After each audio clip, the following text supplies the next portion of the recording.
уулзж байгаад бас энэ арга хэмжээ зохион байгуул. За ер нь одоо эхлээдээс нь байгууллагын талаар бас тэгээд одоо нэг цаг үеийн мэдээ хэлэх юм. Ер нь бол манай энэ байгууллага 2013 оноос хойш үйл ажиллагаа явуулаад энэ Канадын одоо жишээд хоёр төсөл байгаа. Merit Assessment хоёр төслийг одоо энэ Монгол хэрэгжүүлэх шаардлагатай юу үгүй юу гэдэг аль 3 жил хагас бараг 4 жилийн өмнө энэ хүмүүс нь ажиллаж байхад хамталтаа хийгээ явж байхад нь манайхан бид нэр ингээ уулзаад энэ төслүүдийн одоо нэгэн компонент нь болвол энэ эмэгтэйчүүдэд чиглэсэн энэ салбарын эмэгтэйчүүдэд чиглэсэн үйл ажиллагаа байх ёстой гэж ярьж байсан. Манай дууцын гишүүн оюун болвол сайд байхдаа бас эднэрийг бас нааш оруулж ирэхийг хувийн нэмрээ оруулж ирсэн юм аа. Тэгээд манай тэгэхэд одоо тавьж ирсэн санал дараа нь эднэртэй хэлэлцэж ирсэн санал маань одоо энэ сисмийн төслөөр хөтөлбөрөөр ингээд биелэлтэй болж байгаамаа. За би бас товчхон ярив. За манай байгууллага ерөнхийдөө бол бизнесийн чиглэлийг одоо илүүтэй баримталсан учраас Invest Mongolia, Discover Mongolia гэдэг хурлуудын үеэр бол эмэгтэй бизнесүүдийг боловсруулах тийм хурал урдан зохион байгуулж байсан. За өнгөрсөн энэ оны 3 сард Сингапурт одоо олон улсын Mining Investment Asia гэдэг энэ хурал болсон. Тэрэнд бол манайх тэр хурлын хамгийн эхний өдөр нь бол Women in Mining гэсэн уран дор зохион байгуулсан.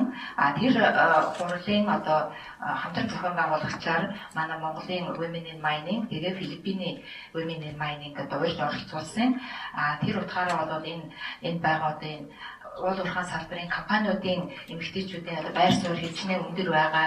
Тэгэж одоо тэнд урагдж одоо хамтран зохион байгуулагчаар оролцож байгаа одоо бидний одоо байр суурийг харуулж байгаамаа.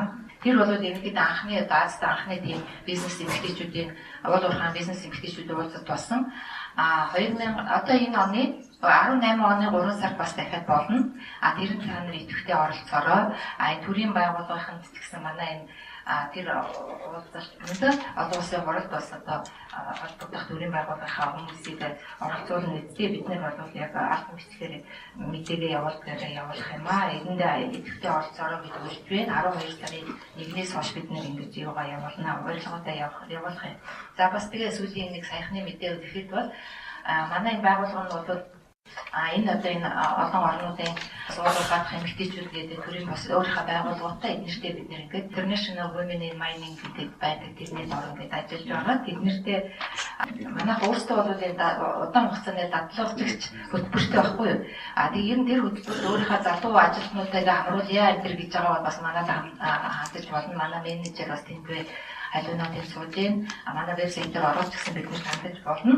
Тэгээд энэ олон улсын Women in Mining гэдэг байгууллага нь бас энэ одоо 11 сараас эхлээд одоо яг 17-нд энэ өргөдөл нь хаацсан байгаа. 17 гэдэг чинь тэг өнөөдөр өргөдөл нь хаагдчихж байгаа юм байна. Тэрэнд бол манай ментор буюу дадлагч багшаар хоёр хүний бүртгүүлсэн манайхнаас тэгэхэд бол энэ Азиас анхудаа ингээд дадлагч багш нараар ингээд бүртгүүлж байгаад айгуу таашаалтай хүлээж авсан. Тэрний нэг одоо дадлагч багш болсон хүн бол одоо энэ сууж байна. Петро Маттийн захирал амар зуул одоо бид нартай хамтарч ажиллаж байгаад баярлалаа. Нөгөөх нь болохоор юуны шүтисийн техникийн эрхлэгч багш профессор доктор хүн бас болсон юм аа. Тэгээд ер нь цаашдаа бас дадлагч багшаар болоё гэж бас өөрчлөлтөө гаргах хүмүүс байвал бас бид нэр хандаж болно. За тэгвэл судалгаа газрын нөгөө суглуус яаж мэдээлэл суглуулсан ямар арга суугаар ярьсан интервью явах болио та цаг баг байна. Ер нь бол гэхдээ зүрийн дурдж хэлэхэд бол манай энэ судалгааг хийж яхад бол ашиг малмын газар бол эмэгтэй дарахтай байсан. Манай судалгааг бол нэлээд дэмжиж манай асуулгыг онлайн асуулгыг энэ өөрийнхөө вебсайтн дээр бас нэлээд удаан байлгаж тэр өгсөн. Зарим томоохон компаниуд одоо Эрдэнэт үйлдвэр, ER, ETD, OT, MCS энэ гэдэг бүх том компаниудаас бол бид нэр алтан бичгээр бас яг тоог нь авч ирсэн. Бүгдээрийнхэн тоог авсан. Тэгээд ерөнхийдөө бол ингээд харахад бол тэр бүх компаниудад манайд ингээд бас санал асуулганд оролцсон бүх компаниудын хүмүүсийг ингээд тоодох тэр энд байна 16,000 хүн болж байгаа юм. Тэр утгаар бол манай салбарт 55-аас 51,000 хүн ажиллаж байна гэж үзэж байхад бол манай бас нэлээд том хувь нь одоо тоологдсон байна гэж үзээд манай одоо энэ юу бол нэлээд тоо баримт нь бол бодиттой байна гэж үзэж болохоор байна. За тэгээд ер нь энэ судалгаанд хамрагдсан компаниудыг ингээд харах юм бол ихэнх нь бол тэр 29% нь бол эрэл харуулын компаниуд байгаа юм л да. Тэгээд энэ 25% нь бол нарийн мэргэжлийн ажил үйлчилгээ судалгааны компани, 19 нь бол ашиглалт үйлдвэрлэлийн компани манайд одоо судалгаанд оролцсон байна. Тэгээд 11 компани нь бол 11% нь бол олборлолттой байна гэж үзэж байна. Тэгэхээр ерөнхийдөө бол бид энийг нийт манай одоо уул уурхайн салбарт ажиллаж байгаа компаниудын одоо ингээд төрөлжсөн одоо энэ хувь хэмжээтэй бас дөхөв байгаа болов дүүцэж байгаа болов гэж бас бодож байгаа. Ерөнхийдөө бас ингээд нэг 3.1 ч юм уу уул уурхай нөгөө ашиг малтмал биш нөгөө эрэл хайгуулын компаниуд байгаа болов гэж бас ингэж бодож байгаа. Ер нь зүгээр улс орныхоо хувьд ингээд бодоход одоо энэ ашиглалттай энэ олборлолттой эсвэл ашиглалттай энэ 11%, энэ 19% гэдэг нь илүүтэй өндөр байсан болвол одоо манай эдийн засагт арай илүү одоо юм байх болов тийм ээ. Зөвхөн дандаа эрэл хайгуул биш байх болов гэж бодож байгаа. Нөгөө тэгвэр энэ 25% нь бол нарийн мэргэжлийн ажил үйлчилгээ судалгаа явуулдаг компани байна гэдэг нь бол бас их нааштай ээлтэй үзүүлэлт. Яг гэвэл бол бас энэ нөгөө техник технологи байхаас гадна манай энэ салбарт орж үеийн техник технологи нарийн мэргэжил байхаас гадна энийг нь одоо ажилуулж чадах мэргэжилтэй хүмүүс нь бас байна гэдгийг бас харуулж байна. За энэ тэгвэр манай нийт ажиллагчдын одоо энэ дүнг харуулж байна. Манай вебсайтн дээр байгаа энэ судалгааг ингээд ярих юм бол хуучнаараа байгаа. Би зөв өчигдөр энийг зүгээр энэ юунд бэлдээд ингээд яг хамгийн сүүлийн үе 2017 оны 1 сарын байдлын юуг бас шинжилгээд ирлээ. Энэ бол статистикийн газраас авсан, статистикийн газрын вебсайтнаас авсан мэдээлэл. Тэгэхээр энэ дээр харагдаж байна. Хямралын үеэр бол ингээд тэр нийт ажиллагчдын тоо нэлээд буусан байна тэр цаатных дээр тийм ээ. Гэтэл 2016 оны сүүлийн үеэс ахуулаад одоо хүртэл нэлээд нэмэгдсэн байна. Огцон бишсэн байна. Одоо хүртэл одоо дээшлэх трендтэй явж байна. Энд байгаа тэр салбарт ажиллаж байгаа эмэгтэйчүүдийн хувь нь бол яг тэр хэмжээндээ бол өндөр өсөж огцон бас өсөж чадаагүй нэ гэдэг нь бас харагдаж байна. За тэгээд энэ сая зүгээр манай вебсайтын талаар ярихад бол манай энэ вебсайтн дээр 7 хоногт 200-аас 450 юник хандлт байдаг. Тэр дотроос ихэнх нь бол гадаадас гэж харагддаг. Тэр гадаадас хандж байгаа дотроо болвол манай энэ нөгөө судалгааг англи хэл дээр судалгаа нэг бол их харагдуулж байгаа гэдэг их сонирхож байгаа гэдэг нь харагддаг. Тэр утгаараа бол манай энэ уул уурхайн салбарын эмэгтэйчүүд энэ компаниудынхаа талаар бид нэр бол мэдээллийг гадаадад хүргэж чадж байна. Ямар мэргэжлийг хүргэж чадж байгаа вэ гэхээр ер нь бол ийм эерэг, ийм одоо мэдээ өгч байна. Ийм үг харуулж байгаа гэхээр энэ одоо манай эмэгтэйчүүд 27% эмэгтэйчүүд байлаа гэсэн манай судалгаагаар ийм дуу гарч байгаа юм. Энэ бол нөгөө статистикийн газрын мэдээлэлээр бол энэ бас нэг 20-аас 20 хэдээс ингээд нэг энэ хавцаатай бол бас жоохон дүүж байна. Манайхтай бол ингээд саяын тэр нөгөө эрдэнтийнх гэсэн 30 гаруй байна энэ төр гэдэгтээ бас дүүцэл байна та. Тэгэхээр манай эмэгтэйчүүдийн одоо оролцоо бол 27% байна гэж манай судалгаагаар гаргаад ингээд бусад орнуудтайгаа харьцуулахад бол дээгүүр байна. За тэгээд эмэгтэй ажилгүйчүүд яагаад зэрэглэлийн ажилгүй байхаа гэсэн юм байд юм бэ гэсэн бас шалтгааны ярьсан байна. Би нэг ярихгүй цаг бага байна. За дараачих нь удирдах түвшний эмэгтэйчүүдийн одоо хувь хэмжээг ингэж бас гаргаж байна. Тэгэхээр Өмнөд Африк бол ер нь манай энэ уул уурхай эмэгтэйчүүд гэдэг төрийн бас байгууллагын одоо сүлжээнүүдээр ингээд бид нэр ярилцж байхад бол Өмнөд Африк бол хамгийн одоо эмэгтэйчүүдийн оролцоо өндөр байна гэж бид нэр үздэг. Тэрний дараа ер нь бол Монгол байна гэж. Гэхдээ зүгээр энэ Өмнөд Африк өөрийнхөө судалгаагаар ингээд харуулхад бол тууцад байгаа уул уурхайн компаниудын тууцад байгаа эмэгтэйчүүдээ бас тоолоод ийм өндөр доо гарч байгаа юм.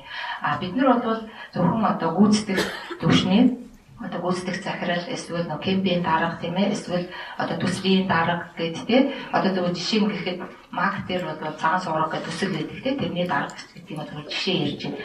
Иймэрхүү байдлаар одоо энэ гүйцэтгэх удирдлагын түвшний эмэгтэйчүүдийн тоолсон нэг хоёрт бол зүгээр эмэгтэй өмчлөгч тийм нэг компанийнхаа өмчлөгч тиймүүдээ тоолоод тууцад байгаа эмэгтэйчүүдийн бол тоолоогүй. Тууцад байгаа эмэгтэйг тоолсон бол энэ манай 16-7% нь бол илүү байж байх байсан байж магадгүй. Харин энэ тоо доошо дарахч байсан гэж магадгүй. Тэрийг сайн мэдэхгүй.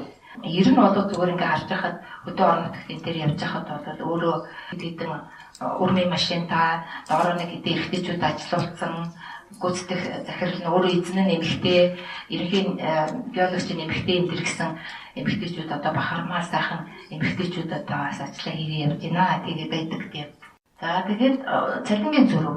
Энийг бол манайх бол 81-19 гэсэн ийм харьцаатай байна гэж үзэж байна. Эрэгтэй хүний цалин, эмэгтэй энэ салбарт ажиллаж байгаа эрэгтэй эмэгтэй хүний цалингийн зөрүүг ярихад. Ер нь бол энэ зөвхөн нийтлэг бай тухайн орныхаа ингээд юугаар үзэхэд Словен гэхэд бол хамгийн бага одоо цалингийн зөрүүтэй 3% байдаг. Одоо нэхэд 29% байдаг. Яг уул уурхайн салбараар ярих юм бол Америкийн нэгдсэн улсад бол $1 эрэгтэй хүний $1 яг энэ уул уурхайн салбарт эрэгтэй хүний $1 бол 82 цент, эмэгтэй хүний 82 цент цалин одоо оногдож ийн гэж үздэг. Тэр утгаараа манайх бол бас Америкийнхтай дүүж ийн гэж үзэж байна. Бид нэр 1000 эрэгтэй хүний 1000 төгрөгт эмэгтэй хүний 810 төгрөг оногдож байна гэсэн ийм тоотой. Гэхдээ бол энийг бол яг нэг компани дээр юм уу, нэг ажлын байран дээр энэ төр бол асуудал бол биш. Энийг бол эмзэг үлдээж авах юм байхгүй. Яг бол энэ салбарт ажиллаж байгаа бүх эрэгтэйчүүдийн ингээд нийтлэг одоо цалингийн дундчийг гаргаад эмэгтэйчүүд нь одоо хамаагүй бага байгаа эмэгтэйчүүдийн одоо цалингийн одоо нийтлэг дундаж цалингийн ингээд аваад үзэхлээр тийм зөрүү гардаг байхгүй. Тэрнээс биш тодорхой компани дээр ижил одоо туршлага боловсралтай хүмүүсийн цалингийн зөрүү бол биш. Тэгээд энэ дээр бол энэ ингээд 2012 оныхаараа байгаа нь бол статистикийн газрын вебсайтн дээр бол энэ цалингийн зөрүүний энэс хойш мэдээлэл тухайн үед байгаагүй. За тэгээд энэ хамгийн сүүлийн слайд. Энэ бол нөгөө уул уурхай боловсрал бол бас их чухал. Манай тэр уул уурхай манай юунаас сургуулиудаас гарч байгаа эмэгтэй оюутнууд бол манай энэ салбарт бас энэ эмэгтэйчүүдийн байр суурийг цаашаа тодорхойлох ёстой. Тэгэхээр одоо энэ дөрвөн байгууллага сургууль зарим нь бол 3 чиглэлээр шүтээс бол хамгийн их 10 чиглэлээр одоо эмэгтэй ер нь боловсрал олгож байна уул уурхай. Тэгээд энэ эмэгтэй эрэгтэй оюутнуудын тоо ингээ харахад бол бас хангалттай сайн чамлахааргүй сайн байна. Шүтээс бол 55% эмэгтэй гэсэн тоо өгч ирсэн. Бас нэг бахархууштай тоо бол энэ эмэгтэй багш нарын тоо бол маш өндөр байна. Бүр талаас дээш хувь нь бол эмэгтэй багш нар байна гэж үздэг. Тэгээд цаашдаа бол миний хэлсэн одоо санал болгосон зүйлүүдээр бид нартэй холбогдох бол холбогдороо манай вебсайтыг олоод энэ дээр манай бүх контактнууд байгаа. Та нарт баярлалаа.